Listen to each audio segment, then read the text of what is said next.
পৃথিবীর ইতিহাসে সবচেয়ে সম্মানিত মানুষ হলেন নবী রাসূলগণ, তারপরেই সাহাবীদের মর্যাদা। পবিত্র কুরআন এবং হাদিসে তাদের প্রশংসাও করা হয়েছে। ইবনে হাজার আসকালানি বলেন, যারা ঈমান অবস্থায় নবী করিম সাল্লাল্লাহু আলাইহি ওয়াসাল্লাম এর সাক্ষাৎ লাভ করেছেন এবং মুমিন অবস্থাতেই মৃত্যুবরণ করেছেন তারাই সাহাবী। তাদের সংখ্যা লক্ষাধিক এরও বেশি। আল্লাহ ও তার রাসূলের প্রতি সাহাবীদের একনিষ্ঠ ভালোবাসা ইসলামের জন্য ত্যাগ ও আত্মোৎসর্গ তাদের চিরস্মরণীয় করেছে ইতিহাসের পাতায়। তারা কিয়ামত পর্যন্ত আগত মানুষের জন্য তারকাতুল্য ও অনুসরণীয় হয়ে থাকবে। তেমনি এক সাহাবীর মৃত্যুতে আল্লাহর আরশ পর্যন্ত কেঁপে উঠেছিল।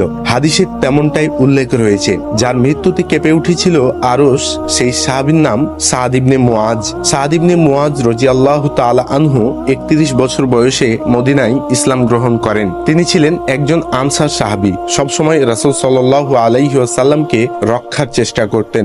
বিশেষ করে মদিনার আনসারদের সঙ্গে মক্কার মুহাজিরদের কোনো মনোমালিন্য তৈরি হলে তিনি সমাধানের সর্বোচ্চ চেষ্টা করতেন। তার মাধ্যমে বনু আব্দুল আশহাল গোত্রের সকল নারী এবং পুরুষেরা ইসলাম গ্রহণ করেন। তিনি বদর, উহুদ ও খন্দকের যুদ্ধে অংশগ্রহণ করেন। 5ম হিজরিতে খন্দকের যুদ্ধে তার দেহে একটি তীর লাগে আর তিনি দীর্ঘ 1 মাস আহত অবস্থায় থাকেন। তারপর ক্ষতস্থান থেকে রক্তক্ষরণ হয়ে মাত্র 37 বছর বয়সে শাহাদাতের অমীয় সুধা পান। ইসলাম গ্রহণের পর মাত্র 5 বছর জীবিত ছিলেন সাদ ইবনে মুআজ। নবী করিম সাল্লাল্লাহু আলাইহি ওয়াসাল্লাম বলেন, এই সাহাবীর মৃত্যুতে আল্লাহর আরশ কেঁপে উঠেছিল। সাদ ইবনে মুআজের জানাজার ব্যাপারে সাহাবীরা বলছিলেন, যখন তার মৃতদেহ বহন করে নিয়ে যাওয়া হচ্ছিল তখন মনে হচ্ছিল যেন তার শরীরের কোনো ওজন নেই, মনে হচ্ছিল যেন কোনো হালকা তুলা বহন করে নিয়ে যাওয়া হচ্ছে। পরে নবী করিম সাল্লাল্লাহু আলাইহি ওয়াসাল্লাম বিষয়টি পরিষ্কার করেছেন। সেই দিন আসলে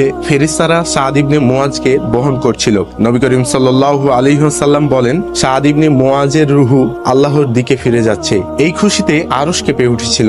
ইমাম হাসান বাসরি এই বিষয়টি নিয়ে মন্তব্য করেছেন। তিনি বলেন, আরশ আসলে ভয়ে বা কষ্টে কেঁপে ওঠেনি, বরং খুশিতে কেঁপে উঠেছিল। একইভাবে উহুদ পাহাড় কেঁপে উঠেছিল যেদিন নবী সাল্লাল্লাহু আলাইহি ওয়াসাল্লাম, আবু বকর, উমর এবং উসমান পাহাড়ে উঠেছিল। নবী করিম সাল্লাল্লাহু আলাইহি ওয়াসাল্লাম শহীদদের আত্মার মহত্ব করতে গিয়ে বলেন, একজন শহীদ যখন মৃত্যুবরণ করেন তখন তার রূহ একটি সবুজ পাখির মতো উড়ে যায়। এই পাখির বাসা 7 আসমানের উপর। সাদ ইবনে মুআজ রাদিয়াল্লাহু তাআলা আনহু এর মৃত্যুতে আল্লাহর আরশ কেঁপে উঠেছিল।